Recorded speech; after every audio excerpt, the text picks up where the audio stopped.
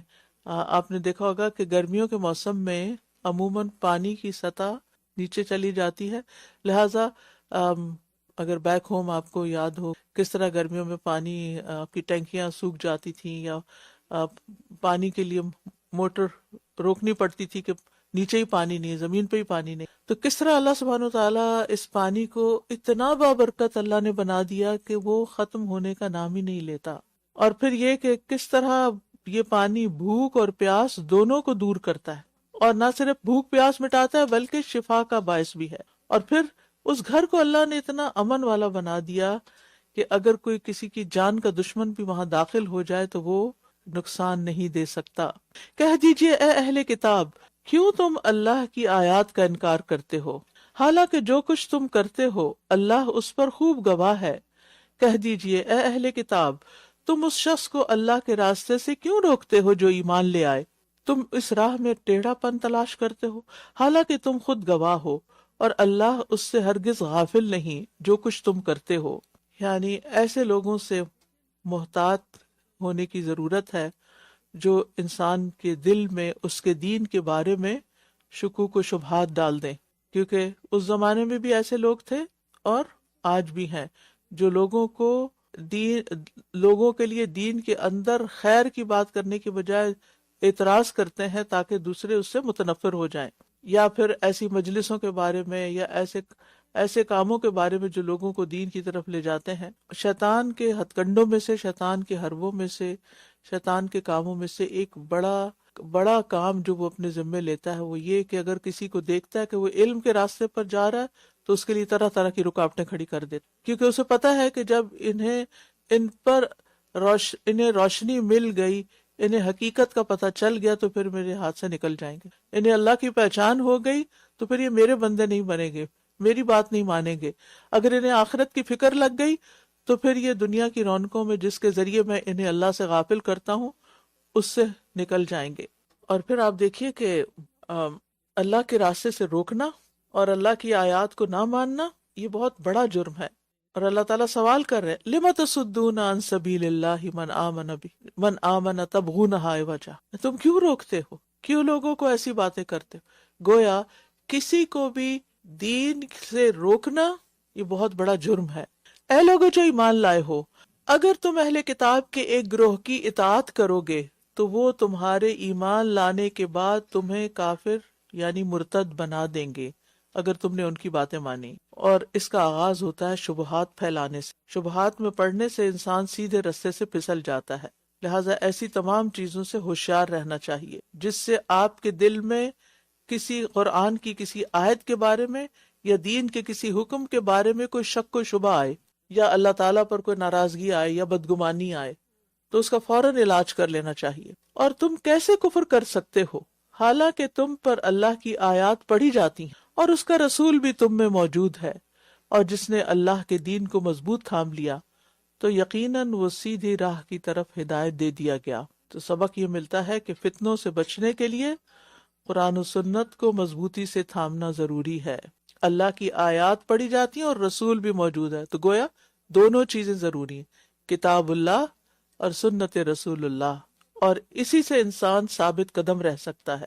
اور پھر یہاں پر آپ دیکھیے کہ رسول اللہ صلی اللہ علیہ وسلم کو دیکھے بغیر ایمان لانے والوں کے لیے خوشخبری بھی ہے، اور گمراہی سے بچنے کے لیے، سیدھے راستے پہ چلنے کے لیے اللہ کی مدد چاہیے انسان کو۔ وَمَن يَعْتَصِم بِاللَّهِ فَقَدْ هُدِيَ إِلَىٰ صِرَاطٍ مُسْتَقِيمٍ، کیونکہ سیدھا راستہ تو اللہ ہی دکھاتا ہے، لہٰذا اللہ سے ہمیشہ ہدایت مانگتے رہنا چاہیے۔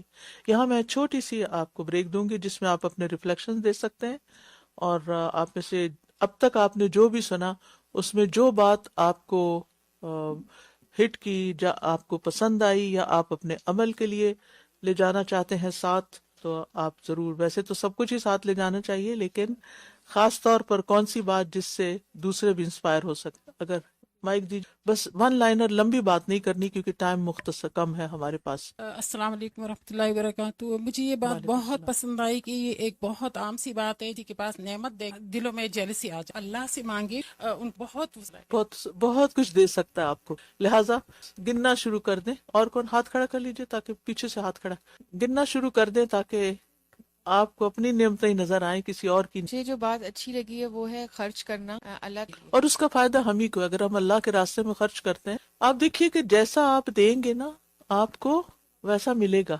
آپ کسی کو نہیں دے رہے ہوتے ہیں، اپنے آپ کو ہی دے رہے ہوتے ہیں. اچھا ہم کیا کرتے ہیں؟ سب سے اچھی چیز اپنے لیے رکھ لیتے ہیں اور جو فالتو وہ دے دیتے ہیں. اب کیا ہے، وہ جو اچھی اپنے پاس رکھیے نا، وہ ہو سکتا ہے استعمال ہی نہ کر سکتے، اور جو فالتو قسم کی دی ہے پھر وہ جب اجر ملے گا واپس لوٹے گا تو وہ ویسا ہی. لیکن ہم پتہ نہیں کس دھوکے میں ہوتے. جی اور انسان کو کی تعلیم کرنا جی ٹھیک ہے، پیچھے سے سب سے اس وقت جی بیمار ہے نکالی دے اس وقت صحت کی حالت میں دینا بہت زیادہ پسندیدہ ہے. جی ان کو دیجیے اور اس کے بعد میں آن لائن ریفلیکشن لوں گی. مجھے جو بات پسند آئی ہے کہ صرف مال سے نہیں دینا، آپ اپنی سکلز دے سکتی ہیں، اپنی نالج دے سکتی ہیں، ہیلپ دے، اور تحفہ دینا بھی اس میں. یعنی جب تحفہ دے تو ایسا تحفہ دے جو کسی کے کام آنے والا ہو، صرف سر سے اتارنے والی بات نہ ہو. چلیے میں اب لوں گی ریفلیکشن آن لائن. شازیہ نواز آپ بات کیجیے. روزانہ ایسی بلیسنگز لکھیں جو آپ پیسوں سے. تو مجھے بڑا کلک کیا کہ اگر ہم ہر روز نا اپنی نعمتیں لکھنا شروع کر دیں تو بہت ساری تو ایسی ہیں استاذہ جو ہم نے اللہ سے مانگی بھی نہیں. اپنے جسم کو ہی دیکھ لیں. تو یہ چیز میں بار بار سوچ رہی تھی کہ کتنا ضروری ہے کہ ہم اس پہ فوکس کریں جو ہمارے پاس ہے. جزاک اللہ خیر. نبیلہ نذیر. جی استاذ، آپ نے بھی کہا تھا نا کہ ہم اپنا جائزہ لیں کہ صبح سے اب تک ہمیں کیا کچھ ملا ہے. تو کئی بار ایسا ہوتا ہے کہ ہمیں ہیڈن نعمتیں ملی ہوئی ہوتی ہیں، اپارچونیٹیز ملی ہوتی ہیں آزمائشوں کے ذریعے نا.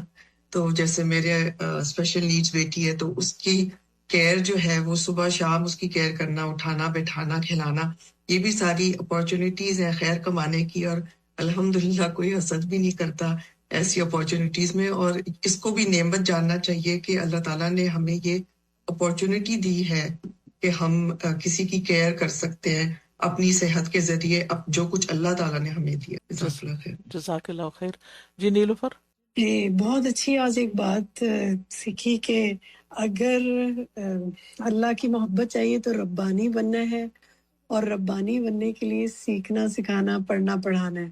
اللہ تعالیٰ عمل کی توفیق دے، اور اللہ ہمیں ان لوگوں میں لکھ لے جو اس سے محبت کرتے ہیں اور ان سے محبت کرتا ہے. عفیفہ زکریا جی مائک کھولیے.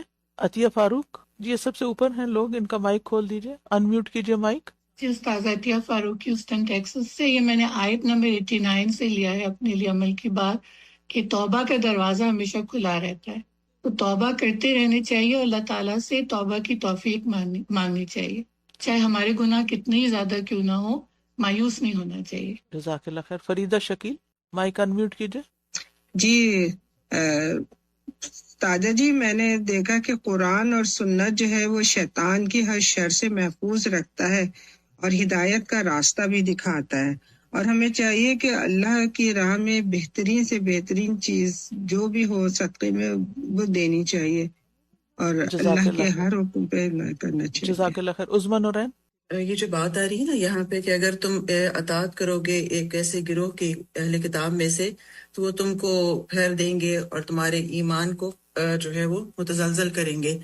اور پھر یہ بات جو پوچھی ہے کہ وَكَيْفَ تَكْفُرُونَ، اور آپ کب کیسے کر سکتے ہیں جبکہ آپ پہ آیات پڑھی جا رہی ہیں اور رسول بھی موجود ہے. یہ جو ایک اس میں کی ہے وَمَن يَعْتَصِم بِاللَّهِ فَقَدْ هُدِيَ إِلَىٰ صِرَاطٍ مُسْتَقِيمٍ، کہ جو مضبوطی سے پکڑے گا وہی صراط مستقیم پہ رہے گا. ہمارا مسئلہ یہ ہے کہ ہم قرآن بھی پڑھتے ہیں، جان بھی لیتے ہیں، لیکن یعتصم باللہ نہیں کر پاتے. ہم چاہتے ہیں صراط مستقیم پر آئیں لیکن ہم دیکھتے ان لوگوں کی طرف رہتے ہیں جو اہل کتاب میں سے ہیں، ان کا لائف سٹائل ہے یا باقی باتیں ہیں، اس لیے صراط مستقیم نہیں پہ جم نہیں پاتے. جزاک اللہ خیر. چلیے ہم آگے چلیں گے. بارک اللہ فیکم. يا أيها الذين آمنوا اتقوا الله حق تقاته ولا تموتن إلا وأنتم مسلمون واعتصموا بحبل الله جميعا ولا تفرقوا واذكروا نعمة الله عليكم إذ كنتم أعداء فألف بين قلوبكم فأصبحتم بنعمته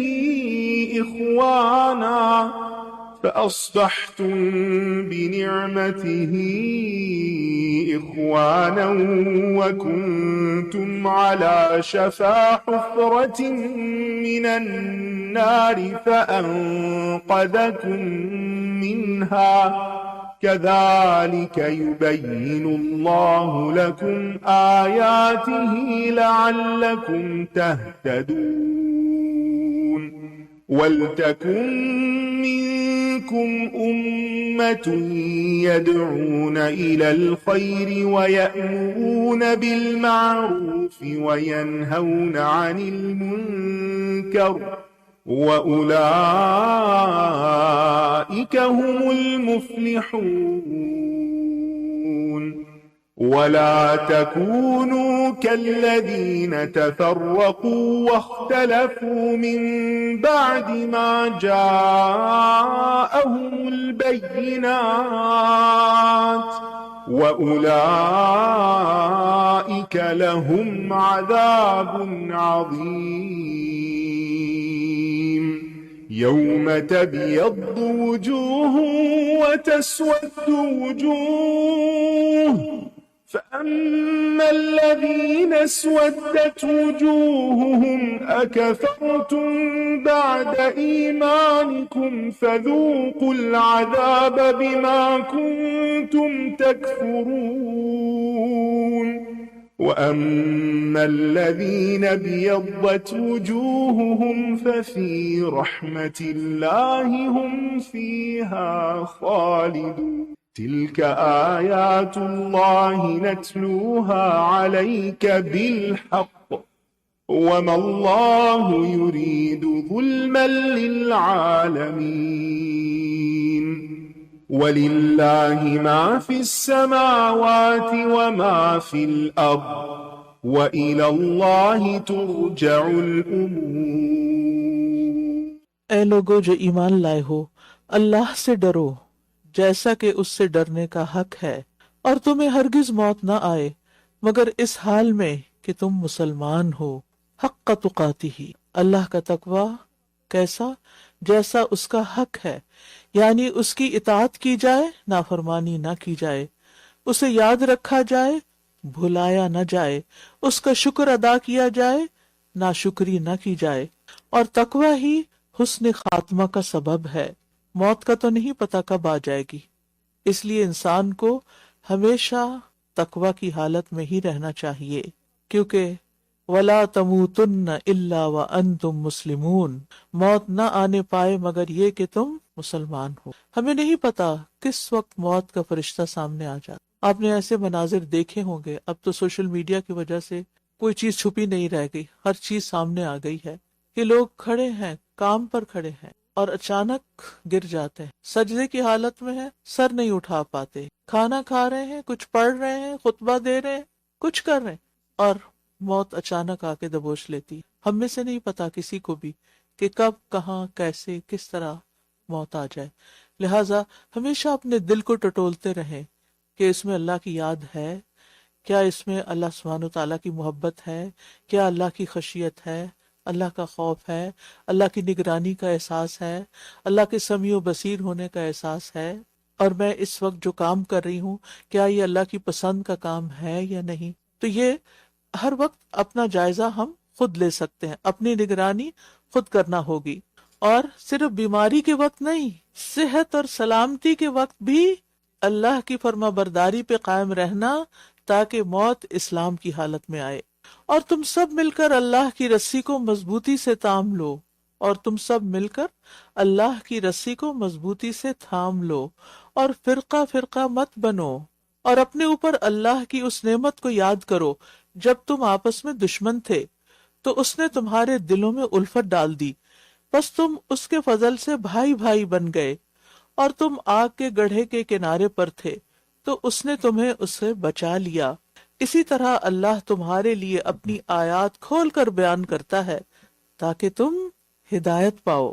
اللہ کی رسی سے مراد اللہ کا دین ہے، اللہ کی رسی سے مراد اللہ کی کتاب ہے کہ اس کو مضبوطی سے تھام لو، اللہ کے دین پہ چلنے والوں کو کے ساتھ رہو۔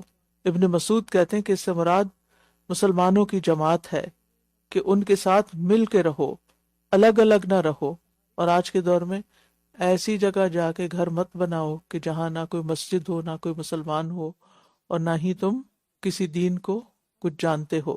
اور اللہ کی رسی سے مراد اللہ کا عہد بھی ہے، اور کتاب اللہ یہ تو ہے ہی اللہ کی رسی۔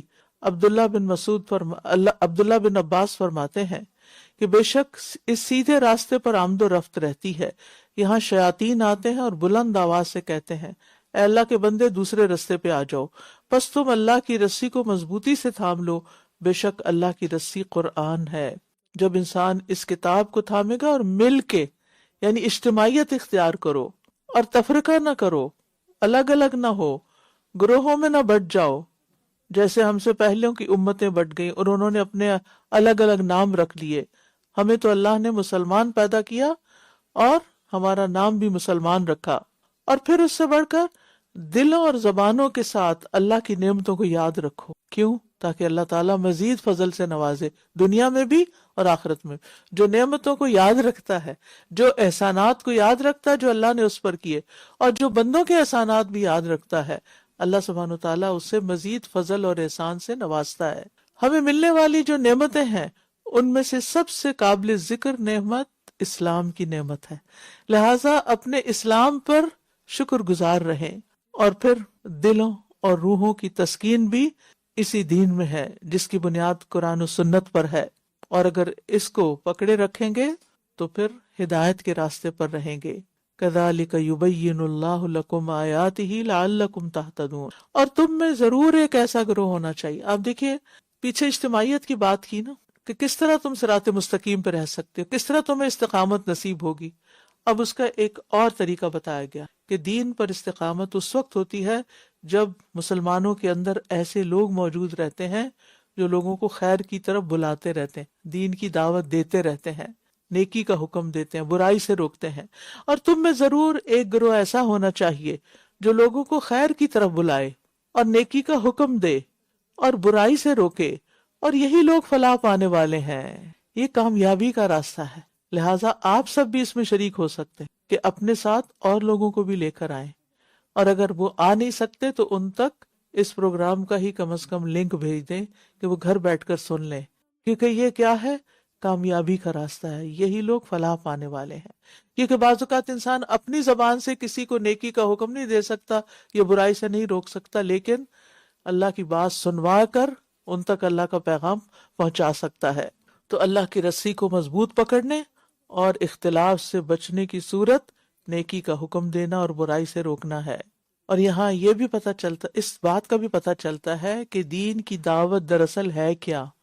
لوگوں کو خیر کے رستے دکھانا، اچھی باتیں بتانا اور بری باتوں سے آگاہ کرنا اور ان سے روکنا۔ اور یہاں پر خاص طور پر یعنی اگرچہ یہ ہر مسلمان کی ذمہ داری ہے، لیکن اس کے لیے باقاعدہ لوگ بھی ہونے چاہیے جو اس کی باقاعدہ باضابطہ ٹریننگ لیں اور اس کو پراپر طریقے سے بھی کریں۔ اور تم ان لوگوں کی طرح نہ ہو جانا جو فرقہ فرقہ بن گئے اور انہوں نے واضح دلائل آ جانے کے بعد اختلاف کیا، اور یہی وہ لوگ ہیں جن کے لیے بہت بڑا عذاب ہے۔ تو یہاں ہوتا یہ ہے کہ جب کچھ لوگ مل کے کوئی کام کرنے لگتے ہیں تو کچھ نہ کچھ اختلاف رائے ہو جاتا ہے، پھر لوگ اس کو پرسنلی لے لیتے ہیں، اپنا پرسنل مسئلہ بنا لیتے ہیں، انا کا مسئلہ بنا لیتے ہیں، ان کی ایگو آڑے آ جاتی ہے، لہٰذا وہ جن لوگوں کے ساتھ انہوں نے مل کے کام شروع کیا تھے ان سے وہ الگ سپلٹ ہو جاتے ہیں، پارٹی بازی شروع ہو جاتی، آپس میں جھگڑے شروع ہو جاتے ہیں۔ اس چیز سے بچنے کا حکم دیا گیا۔ اور تم ان لوگوں کی طرح نہ ہو جانا جو فرقہ فرقہ بن گئے اور انہوں نے واضح دلائل آ جانے کے بعد اختلاف کیا، اور یہی وہ لوگ ہیں جن کے لیے بہت بڑا عذاب ہے۔ فرقہ واریت، اختلافات، لڑائی جھگڑے دنیا میں بھی انسان کا سکون چھین لیتے ہیں اور آخرت کے عذاب کا بھی باعث ہیں۔ مسلمانوں کے اندر اختلافات ہیں، ان اختلافات کو دور کرنے کا طریقہ کیا ہے؟ کہ ہم سب قرآن و سنت اور صحابہ کے طریقے کی پیروی کریں، اور یہی چیز لوگوں کو اکٹھا کرنے والی ہے۔ جس گروہ، جس جماعت، جس پارٹی، جس جگہ پر یہ تین چیزیں نہ ہوں کہ قرآن سے رہنمائی، حدیث سے رہنمائی اور صحابہ کی زندگی سے رہنمائی، پھر آپ سمجھے کہ اگر وہ ان تین کو چھوڑ کے کسی اور طریقے سے کوئی کام کر رہا ہے تو پھر وہ سیدھے رستے سے ہٹا ہوا ہے۔ فرمایا اس دن کچھ چہرے روشن ہوں گے اور کچھ چہرے سیاہ ہوں گے، تو جن لوگوں کے چہرے سیاہ ہوں گے ان سے کہا جائے گا کیا تم اپنے ایمان لانے کے بعد کفر میں مبتلا ہو گئے؟ تو عذاب کا مزہ چکھو اس وجہ سے کہ تم کفر کرتے تھے۔ اور رہے وہ لوگ جن کے چہرے روشن ہوں گے تو وہ اللہ کی رحمت میں ہوں گے جس میں وہ ہمیشہ رہیں گے۔ مطلب کیا ہے کہ کچھ لوگ بظاہر دین میں ہوتے ہیں لیکن وہ دین میں بہت سی بے اصل بے بنیاد باتیں شامل کر لیتے ہیں، یا پھر بعض دین کی باتوں کا انکار کر دیتے ہیں اور دین سے نکل جاتے ہیں۔ تو بات یہ ہے کہ انسان اگر چاہتا ہے کہ قیامت کے دن اس کا چہرہ روشن ہو تو پھر اس کے لیے کیا ہے، کیا حکم ہے کہ وہ ایمان لانے کے بعد اللہ کی ہر بات مانے، من گھڑت پہ نہ چلے، خواہشات اور شبہات میں نہ پڑے۔ تو وہ کون لوگ ہوں گے خوش نصیب جن کے چہرے روشن ہوں گے؟ یہ وہی لوگ ہوں گے امت کے پہلے حصے کے طریقوں پر چلیں گے، صحابہ کرام کے طریقوں پر۔ کسی رنگ نسل کی بجائے کس چیز کو معیار بنانا چاہیے؟ قرآن و سنت کو اور صحابہ کے طریقے کو۔ ہمیں سے ہر شخص چاہتا ہے کہ اس کا چہرہ روشن ہو، اور قیامت کے دن تو خاص طور پر۔ تو اس کے لیے ابھی سے ہمیں وہ لوازمات اختیار کرنے ہوں گے جو چہروں کو روشن کرنے کا سبب ہیں۔ یہ اللہ کی آیات ہیں جنہیں ہم آپ پر حق کے ساتھ پڑھ رہے ہیں، اور اللہ جہان والوں کے ساتھ کسی ظلم کا ارادہ نہیں رکھتا۔ یعنی اللہ سبحانہ وتعالیٰ کے احکامات ظلم پر مبنی نہیں ہیں، اور اللہ ہی کے لیے ہے جو کچھ آسمانوں میں ہے اور جو کچھ زمین میں ہے، اور اللہ ہی کی طرف سب معاملات لوٹائے جاتے ہیں۔ بات یہ کہ ہر چیز کا مالک اللہ ہے، ہر چیز اسی کی طرف لوٹ رہی ہے، لہٰذا اگر کوئی اللہ کا حکم چھوڑ کر مخلوق کی بات مانتا ہے تو وہ اللہ تعالیٰ کو کچھ نقصان نہیں دے سکتا۔ ساری مخلوق بذات خود اللہ کی تابعدار ہے۔ نیکسٹ۔ كنتم خير أمة أخرجت للناس تأمرون بالمعروف وتنهون عن المنكر وتؤمنون بالله ولو آمن أهل الكتاب لكان خيرا لهم منهم المؤمنون وأكثرهم الفاسقون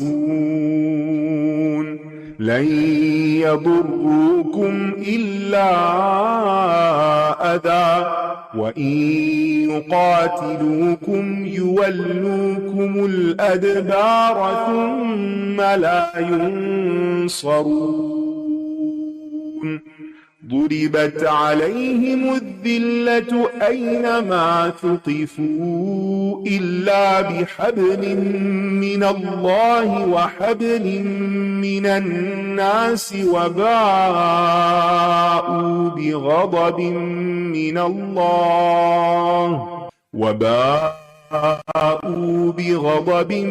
من الله وضربت عليهم المسكنة ذلك بأنهم كانوا يكفرون بآيات الله ويقتلون الأنبياء بغير حق ذلك بما عصوا وكانوا يعتدون ليسوا سواء من أهل الكتاب أمة قائمة يتلون آيات الله آناء الليل وهم يسجدون يؤمنون بالله واليوم الآخر ويأمرون بالمعروف وينهون عن المنكر ويسارعون في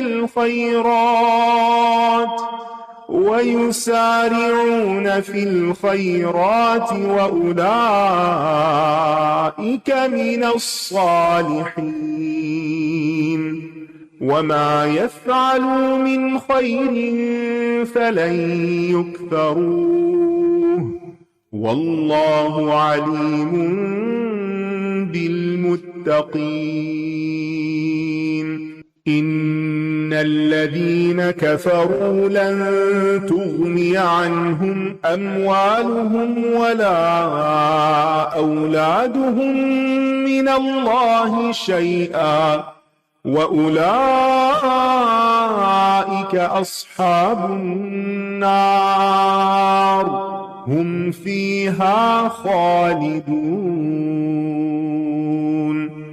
مثل ما ينفقون في هذه الحياة الدنيا كمثل ريح فيها صر أصابت حرث قوم ظلموا أنفسهم فأهلكته وما ظلمهم الله ولكن أنفسهم يظلمون يا أيها الذين آمنوا لا تتخذوا بطانة من دونكم لا يألونكم خبالا ودوا ما عنتم قد بدت البغضاء من أفواههم وما تخفي صدورهم أكبر قد بينا لكم الآيات إن كنتم تعقلون ها أنتم أولئك تحبونهم ولا يحبونكم وتؤمنون بالكتاب كله وإذا لقوكم قالوا آمنا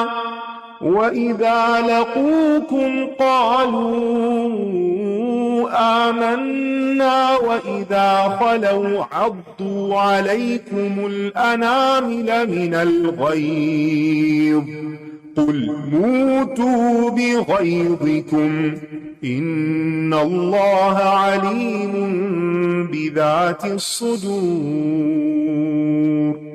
إن تمسسكم حسنة تسؤهم وإن تصبكم سيئة يفرحوا بها وإن تصبروا وتتقوا لا يضركم كيدهم شيئا إن الله بما يعملون محيط. تم بہترین امت ہو. کس کی بات کی جا رہی؟ ہماری بات کی. لیکن کیوں؟ تم بہترین امت ہو جو لوگوں کی رہنمائی کے لیے نکالی گئی ہو. تمہیں لوگوں کو فالو کرنے کے لیے نہیں بنایا گیا، لوگوں کو اپنی طرف بلانے کے لیے کہا گیا جس دین پر تم ہو. تم بہترین امت ہو جو لوگوں کی رہنمائی کے لیے نکالی گئی ہے. تم نیکی کا حکم دیتے ہو اور برائی سے روکتے ہو، اور تم اللہ پر ایمان رکھتے ہو. اور اگر اہل کتاب بھی ایمان لے آتے تو یہ ان کے حق میں بہتر ہوتا. ان میں سے کچھ تو مومن ہے مگر ان کی اکثریت فاسق ہے. تو گویا جب تک مسلمان امر بالمعروف اور نہی عن المنکر کرتے رہیں گے وہ بہترین امت رہیں گے، اور اگر یہ کام چھوڑ دیا تو صرف نام کے مسلمان ہونے سے بہترین نہیں ہو سکتے. یہ تمہیں ہرگز نقصان نہیں دے سکتے سوائے کچھ اذیت دینے کے، اور اگر وہ تم سے لڑیں تو تم سے پیٹھ پھیر جائیں گے، اور اگر یہ تم سے لڑیں تو تم سے پیٹھ پھیر جائیں گے، پھر یہ مدد نہ کیے جائیں گے. بات یہ ہے کہ حق پر چلنے والے غالب آ سکتے ہیں اگر وہ واقعی حق پر ہوں. یہ جہاں کہیں بھی پائے گئے ان پر ذلت مسلط کر دی گئی سوائے اس کے کہ اللہ کا سہارا اور لوگوں کا سہارا لے لیں، اور یہ اللہ کی طرف سے غضب میں گرفتار ہو کر پلٹے، اور ان پر محتاجی مسلط کر دی گئی. یہ اس لیے ہوا کہ یہ اللہ کی آیات کا انکار کرتے تھے اور انبیاء کو ناحق قتل کرتے تھے. یہ اس وجہ سے بھی ہوا کہ یہ نافرمانی کرتے تھے اور حد سے بڑھ جاتے تھے.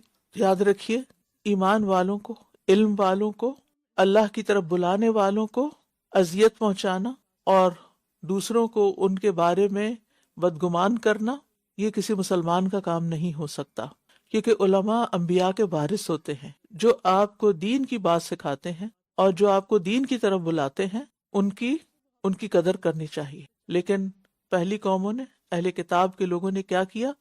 انہوں نے انبیاء کو ناحق قتل کر دیا، کیونکہ وہ انبیاء ان کو حق کی طرف بلاتے تھے اور وہ حق ماننا نہیں چاہتے تھے، وہ اپنی منمانی کرنا چاہتے تھے، اللہ کی نافرمانی کرنا چاہتے تھے، اور نافرمانی میں بھی حد سے بڑھ جاتے تھے، اس لیے پھر اللہ تعالیٰ کا غضب ان پر نازل ہوا۔ تو ان چیزوں سے جن کی وجہ وہ کام جن کی وجہ سے پچھلی امتوں پر اللہ کی ناراضگی آئی، اللہ کا غضب ٹوٹا، ان کاموں سے بچنا چاہیے۔ یعنی ایک طرف بتایا گیا کہ بہترین امت، تم بہترین امت ہو، لیکن کیوں؟ کب؟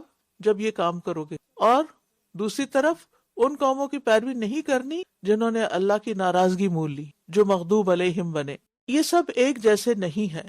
اہل کتاب میں سے ایک جماعت ایسی ہے جو حق پر قائم ہے، وہ رات کی گھڑیوں میں اللہ کی آیات کی تلاوت کرتے ہیں اور وہ سجدے کرتے ہیں، وہ اللہ پر اور یوم آخرت پر ایمان رکھتے ہیں اور نیکی کا حکم دیتے ہیں اور برائی سے روکتے ہیں اور بھلائی کے کاموں میں ایک دوسرے سے سبقت کرتے ہیں، اور یہی لوگ صالحین میں سے ہیں۔ اور نیکی کا جو کام بھی وہ کریں گے اس کی ہرگز ناقدری نہ کی جائے گی، اور اللہ تقوی والوں کو خوب جاننے والا ہے۔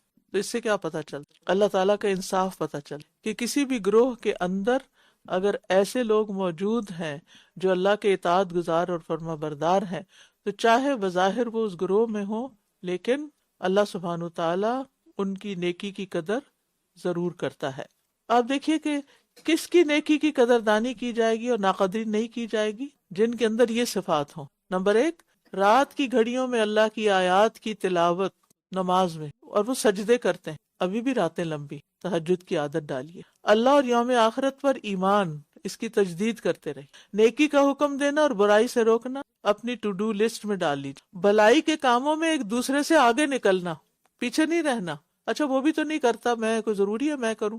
جب کوئی نہ کر رہا ہو، آپ سب سے پہلا قطرہ بنے بارش، تاکہ آپ کے لیے وہ سارا کام صدقہ جاریہ بن جائے۔ اور پھر نیکی کا کوئی بھی جو کام ملے اس سے پیچھے نہ ہٹنا، اور ان سب چیزوں کو تقوی کے ساتھ انجام دینا، اللہ کی خاطر کرنا۔ تو ایسے لوگوں کے اعمال کی قدردانی ہوگی۔ اگر آپ چاہتے ہیں کہ اللہ تعالیٰ آپ کی قدردانی فرمائے تو پھر یہ کام تو کرنے ہوں گے، اس کے لیے اپنے نفس کو تیار کرنا ہوگا۔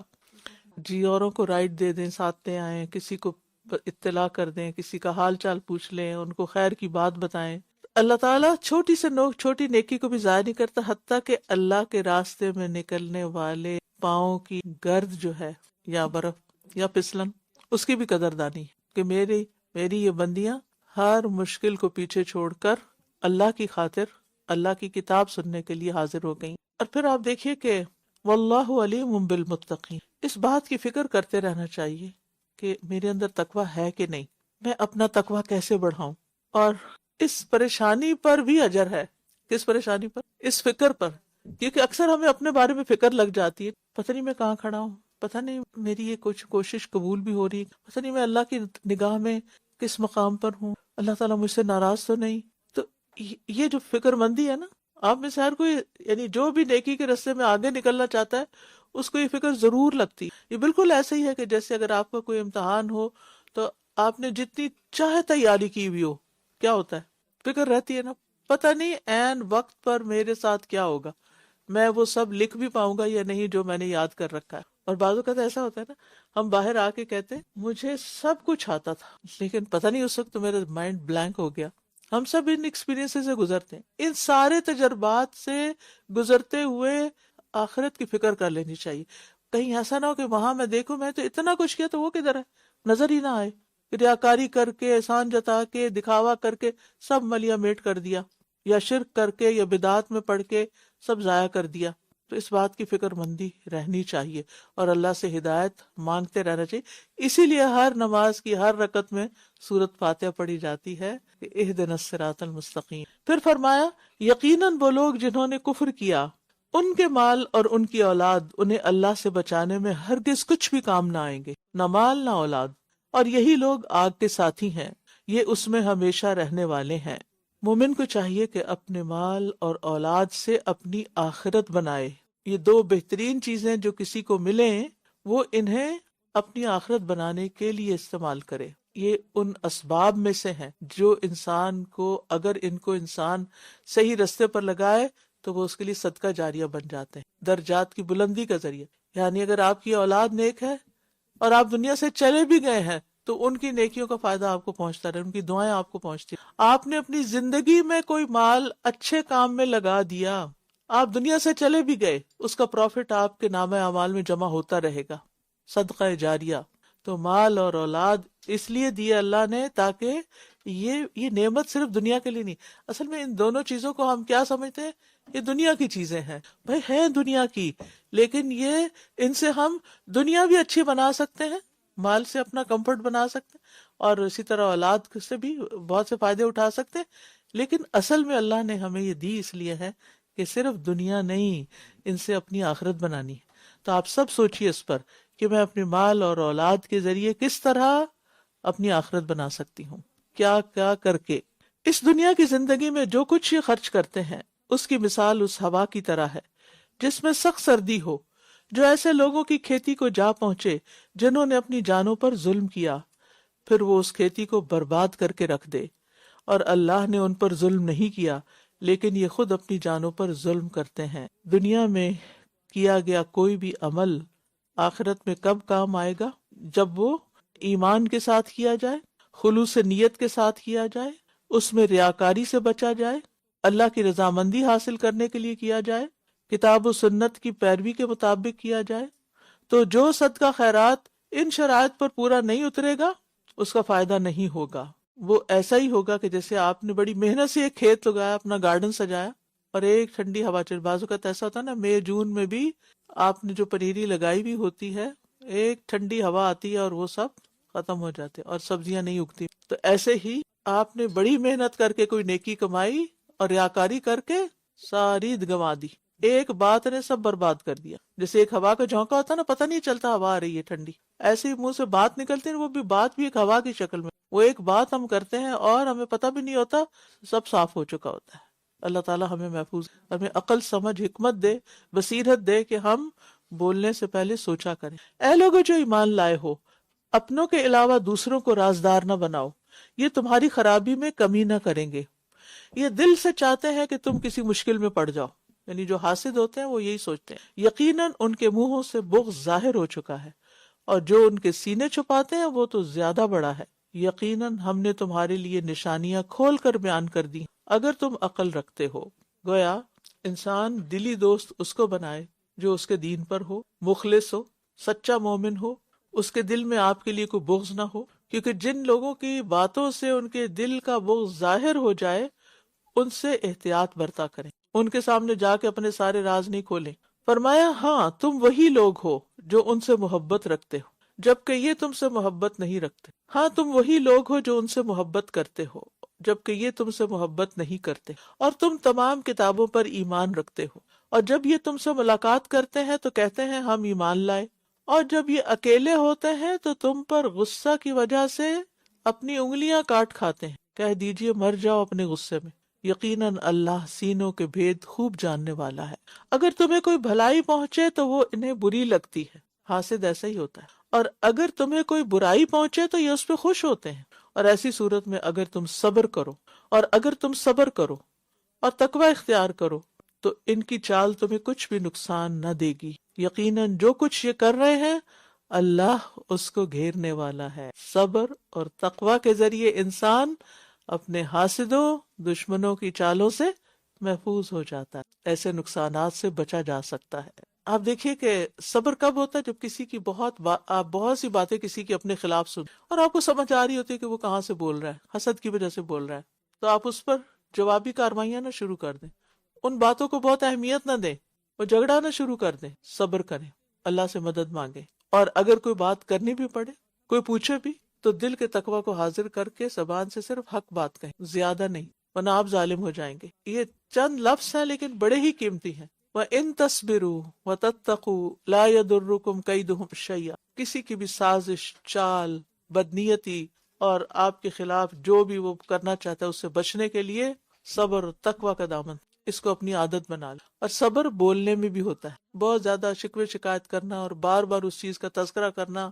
تقوی دل کی حالت ہے نا، جب کسی چیز کو ہم دل میں رکھ بیٹھتے ہیں نا تو تقوی رخصت ہو جاتا ہے. کوشش یہ کریں کہ وہ دل سے نکل جائے اور آپ اچھی اچھی باتیں سوچیں. آپ کو جو نعمتیں ملی ہوئی ہیں ان کے بارے میں سوچیں. آپ دیکھیں کہ کسی نے بھی جو آپ کو تکلیف پہنچائی ہو، کوئی بھی ہو سکتا ہے، ہمارا کوئی بہت پیارا ہو سکتا ہے، اگر آپ اس تکلیف کا بار بار ذکر کریں گے تو کیا ہوگا؟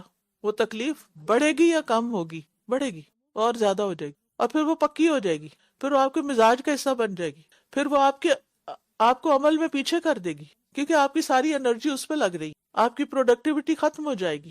لہٰذا صبر کیا؟ چپ کر جائیں، اور جس نے تکلیف پہنچائی اس کو تانے شانے نہ، اس کا لڑائی نہ کریں، اللہ سے مدد مانگتے ہیں. سوچیں اللہ نے مجھے اس تکلیف میں کیوں ڈالا ہے، یہ آزمائش کیوں آئی ہے؟ کوئی وجہ ہوگی نا. اللہ تعالیٰ مجھ سے کچھ اور چاہتا ہے، میرا دھیان ایک چیز سے ہٹا کر کسی اور چیز کی طرف لگانا چاہتا ہے. وہ اس کے ذریعے میری تربیت کرنا چاہتا ہے، میرے اندر کی کسی. آپ دیکھیے کہ جب کسی چیز کو جلایا جاتا ہے تو اس سے اس کے سارے جو زہریلے اثرات اور ٹاکسنز اور میل کچل وہ نکل جاتا ہے. جب ہم بھی کسی تکلیف میں مبتلا ہوتے ہیں تو ہماری تطہیر ہو رہی ہوتی ہے، تزکیہ ہو رہا ہوتا ہے، تربیت ہو رہی ہوتی ہے. کبھی انسان اپنی صحت کی طرف سے آزمایا جاتا ہے، کبھی انسان اولاد کی طرف سے، کبھی مال کی طرف سے، کبھی اسپاؤس کی طرف سے، کبھی دوستوں کی طرف سے، کبھی اپنوں کی طرف سے، کبھی پرایوں کی طرف سے. یہ آزمائشیں تو آتی رہیں گی، لیکن ان میں نہ زبان سے کوئی ایسی بات کرنی ہے کہ جو اللہ کو ناراض کرے، اور نہ رویے اور اخلاق میں کوئی ایسی چیز لانی ہے جس سے معاملات اور خراب ہوں اور آپ کی تکلیف اور بڑھ جائے. کسی کو نعمت ملے تو دعا دے دیں، کسی کو تکلیف پہنچے تو اس کی غمخواری کر دیں، آپ کی اپنی تکلیفیں کم ہونے لگیں گی. نیکسٹ. وَإِذْ غَدَوْتَ مِنْ أَهْلِكَ تُبَوِّئُ الْمُؤْمِنِينَ مَقَاعِدَ لِلْقِتَالِ وَاللَّهُ سَمِيعٌ عَلِيمٌ. إِذْ هَمَّ الطَّائِفَتَانِ مِنْكُمْ أَنْ تَفْشَلَا وَاللَّهُ وَلِيُّهُمَا وَعَلَى اللَّهِ فَلْيَتَوَكَّلِ الْمُؤْمِنُونَ. وَلَقَدْ نَصَرَكُمُ اللَّهُ بِبَدْرٍ وَأَنْتُمْ أَذِلَّةٌ فَاتَّقُوا اللَّهَ لَعَلَّكُمْ تَشْكُرُونَ. إِذْ تَقُولُ لِلْمُؤْمِنِينَ أَلَنْ يَكْفِيَكُمْ أَنْ يُمِدَّكُمْ رَبُّكُمْ بِثَلَاثَةِ آلَافٍ مِّنَ الْمَلَائِكَةِ مُنزَلِينَ. بَلَى إِن تَصْبِرُوا وَتَتَّقُوا وَيَأْتُوكُم مِّن فَوْرِهِمْ هَٰذَا يُمْدِدْكُمْ رَبُّكُم بِخَمْسَةِ آلَافٍ مِّنَ الْمَلَائِكَةِ مُسَوِّمِينَ. وَمَا جَعَلَهُ اللَّهُ إِلَّا بُشْرَىٰ لَكُمْ وَلِتَطْمَئِنَّ قُلُوبُكُم بِهِ وَمَا النَّصْرُ إِلَّا مِنْ عِندِ اللَّهِ الْعَزِيزِ الْحَكِيمِ. لِيَقْطَعَ طَرَفًا مِّنَ الَّذِينَ كَفَرُوا أَوْ يَكْبِتَهُمْ فَيَنقَلِبُوا خَائِبِينَ. لَيْسَ لَكَ مِنَ الْأَمْرِ شَيْءٌ أَوْ يَتُوبَ عَلَيْهِمْ أَوْ يُعَذِّبَهُمْ فَإِنَّهُمْ ظَالِمُونَ. وَلِلَّهِ مَا فِي السَّمَاوَاتِ وَمَا فِي الْأَرْضِ يَغْفِرُ لِمَن يَشَاءُ وَيُعَذِّبُ مَن يَشَاءُ وَاللَّهُ غَفُورٌ رَّحِيمٌ. اور اے نبی وہ وقت یاد کریں جب آپ صبح سویرے اپنے گھر والوں سے یعنی احد کی طرف نکلے. آپ جنگ کے لیے مومنوں کو مورچوں پر متعین کر رہے تھے، اور اللہ خوب سننے والا خوب جاننے والا ہے. جب تم میں سے 2 گروہوں نے ہمت ہار دینے کا ارادہ کر لیا تھا، حالانکہ اللہ ان دونوں کا مددگار تھا، اور مومنوں کو اللہ ہی پر توکل کرنا چاہیے۔ تم نے ہمت کیوں ہاری جبکہ یقینی طور پر اللہ بدر کی جنگ میں تمہاری مدد کر چکا تھا، حالانکہ تم اس وقت کمزور تھے۔ بس اللہ کا تقوی اختیار کرو تاکہ تم شکر ادا کر سکو۔ مدد اور نصرت صرف اللہ کی طرف سے حاصل ہوتی، کثرت تعداد کی وجہ سے نہیں۔ اللہ نے مسلمانوں کی مدد کی جنگ بدر کے موقع پر جبکہ وہ تعداد میں کم تھے، سامان حرب بہت کم تھا۔ اللہ نے اپنے فرشتے بھیج دیے، کیونکہ سارے لشکر تو اللہ کے ہیں، وہ بھیج سکتا ہے، لیکن وہ کب بھیجتا ہے اس کی کچھ شرائط ہے۔ آپ اس قابل بنے کہ فرشتے آپ کی مدد کو آئیں، اپنے اندر وہ اخلاق پیدا کریں، وہ کردار پیدا کریں، وہ تقوی پیدا کریں، وہ ایمان پیدا کریں۔ تو گویا بعض اوقات ہماری دعاؤں کی قبولیت میں تاخیر کیوں ہوتی ہے؟ ہماری اپنی ہی کچھ وجوہات ہوتی، اللہ کو دینے میں کچھ مشکل نہیں ہوتی، لیکن ہمیں اس وقت وہ چیز سوٹ نہیں کر رہی ہوتی، ہم وہ ڈیزرو نہیں کر رہے ہوتے۔ جب آپ مومنوں سے کہہ رہے تھے کیا تمہیں یہ خوشخبری کافی نہیں کہ تمہارا رب 3000 اتارے ہوئے فرشتوں سے تمہاری مدد کرے؟ 3000 فرشتوں سے کیوں نہیں؟ اگر تم صبر کرو اور تقوی اختیار کرو اور وہ دشمن تمہارے پاس اپنے پورے جوش سے آ جائے تو تمہارا رب 5000 نشان لگائے ہوئے فرشتوں سے تمہاری مدد کرے گا۔ یعنی تعداد اور بڑھے گی، کب؟ صبر اور تقوی کے ساتھ۔ واضح بات بتا دی گئی، زیادہ صبر ہوگا، زیادہ تقوی ہوگا، زیادہ بڑی مدد آئے گی۔ یعنی ہم کہتے ہیں نا ہماری مدد کیوں نہیں ہو رہی، کیونکہ کمی ہم میں ہے، اور اللہ نے اس کو تمہارے لیے خوشخبری بنا دیا، اور تاکہ تمہارے دل اس سے مطمئن ہو جائیں۔ اور مدد تو بس اللہ ہی کی طرف سے ہے جو بہت زبردست خوب حکمت والا ہے۔ یعنی اصل مدد اللہ کی ہے، یہ تو تمہاری تسلی کے لیے تمہیں بتایا جا رہا ہے کہ تمہاری مدد کو فرشتے آ رہے ہیں۔ اسباب جتنے بھی ہوتے ہیں یہ صرف دلوں کے اطمینان کے لیے ہوتے ہیں۔ مثلا آپ نے بازار جانا اور آپ کی جیب میں پیسے ہیں تو آپ کیا ہوں گے؟ مطمئن، میرے پاس اتنا کریڈٹ ہے، اتنے پیسے ہیں اور میں فلاں اور فلاں چیز آرام سے لے سکتے ہیں، آپ کو کوئی فکر نہیں ہو۔ لیکن اگر آپ کو وہاں کوئی چیز پسند آ جائے اور جیب میں پیسے نہ ہو، پھر کیا ہوتا ہے؟ پھر پریشانی ہو۔ تو یہ قدرتی سی بات ہے، انسان کی نیچر ہے کہ اس کے پاس سارے اسباب ہوں، گھر ہے، گاڑی ہے، جاب ہے، سب کچھ ہے، تو کیا ہے؟ خوش ہے۔ اگر ان میں سے کسی ایک چیز، گاڑی خراب ہو جائے، پریشان ہے۔ گھر میں کوئی کام کروانے کا آ جائے تو پریشانی لاحق ہو جائے۔ لیکن ان سب کا علاج کیا ہے؟ ان پریشانیوں کا جب اسباب کی کمی ہو تو کیا کرنا چاہیے؟ اسباب میں خرابی ہو جائے کیا کرنا چاہیے؟ توکل، اللہ ہے نا، اللہ مالک ہے، ہو جائے گا، اللہ کوئی اور رستہ پیدا کرے گا۔ اگر ایک چیز سے پریشانی ہو رہی ہے تو اللہ تعالیٰ کسی اور چیز میں سکون پیدا کر دے گا۔ بس اللہ سے جڑے رہیں، اللہ کو نہیں بھولنا، اور اللہ کو اور تقوی اختیار کرنا ہے، یعنی اللہ کی نافرمانی کے کام نہیں کرنے کسی بھی چیز کے حصول میں۔ اور پھر آپ دیکھیے کہ اللہ نے اس کو تمہارے لیے خوشخبری بنا دیا، تو یہ جو خوشی آتی ہے نا اور مسرت دل میں پیدا ہوتی ہے، یہ بھی دراصل اللہ کی طرف سے آتی ہے، اللہ ہی کے ہاتھ میں، وہی رلاتا ہے، وہی ہنساتا ہے۔ اور اگر اللہ ہماری مدد نہ کرے تو کوئی بھی نہیں کرتا۔ وہ کہتے ہیں اپنے سکے بھی نہیں کام آتے، کوئی بھی کام نہیں آتا۔ مدد اصل میں اللہ ہی کی، لہٰذا سب سے زیادہ وفادار پھر کس کا ہونا چاہیے؟ اللہ کا۔ سب سے زیادہ تابعداری، اطاعت، فرمانبرداری اللہ ہی کی ہونی چاہیے، کیونکہ وہی اپنا ہے، باقی سب بیگانے ہیں۔ ہم سب کو اپنا سمجھتے ہیں اور اللہ سے دور، یہ ہماری غلطی ہے۔ وَمَن نَّصْرُ إِلَّا مِنْ عِنْدِ اللَّهِ، ہر معاملے میں مدد اللہ ہی کی طرف سے آتی ہے، لہٰذا اس کی مدد مانگتے رہیں۔ اور یہ مدد اس لیے بھی آئی تاکہ وہ کافروں کے گروہ کا ایک حصہ کاٹ کر رکھ دے یا وہ انہیں ذلیل و پسپا کر دے، پھر وہ نامراد ہو کر لوٹ جائیں۔ آپ کو اس معاملے میں کچھ بھی اختیار نہیں، چاہے وہ ان پر مہربان ہو جائے یا وہ انہیں عذاب دے، کیونکہ بلا شبہ یہ لوگ ظالم ہیں۔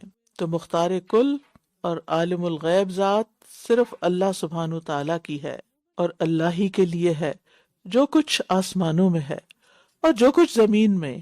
وہ جسے چاہتا ہے بخش دیتا ہے اور جسے چاہتا ہے عذاب دیتا ہے۔ اللہ اکبر۔ اگر عذاب کا فیصلہ بھی اس کے ہاتھ میں ہے اور بخشش کا فیصلہ بھی اس کے ہاتھ میں ہے تو پھر کیا کرنا چاہیے؟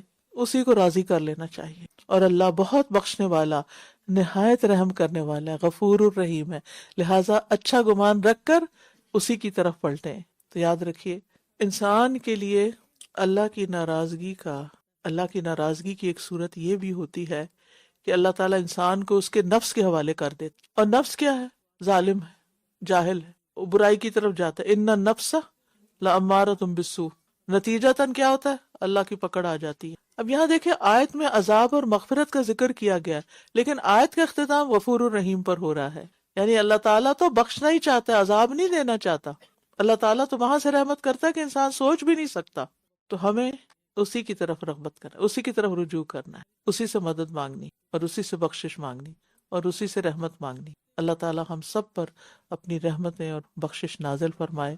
اللہ سبحانہ و تعالیٰ ہماری اس کوشش کو قبول کرے اور اس قرآن کے ذریعے ہمیں روشنی عطا کرے، ہمارے غموں کو دور کر دے، ہمارے دکھوں کا مداوع کر دے، ہمیں اس دنیا میں بھی بھلائیاں عطا فرمائے اور آخرت میں بھی بھلائی عطا فرمائے. ہمیں قبر کے عذاب سے بچا لے، ہمیں جہنم کے عذاب سے بچا لے، ہمیں نیکی کے کاموں کا شوق اور محبت عطا فرمائے اور ہم سے راضی ہو جائے، اور ہمارے دلوں میں اس کی ملاقات کا شوق پیدا ہو جائے، اور ہمیں نیکی کے کام دوڑ دوڑ کر کرنے کی توفیق عطا فرمائے اور اس رستے میں آنے والی مشکلات کو دور فرما دے. سبحانک اللہم و بحمدک اشہد ان لا الہ الا انت استغفرک و اتوب الیک. السلام علیکم ورحمۃ اللہ وبرکاتہ.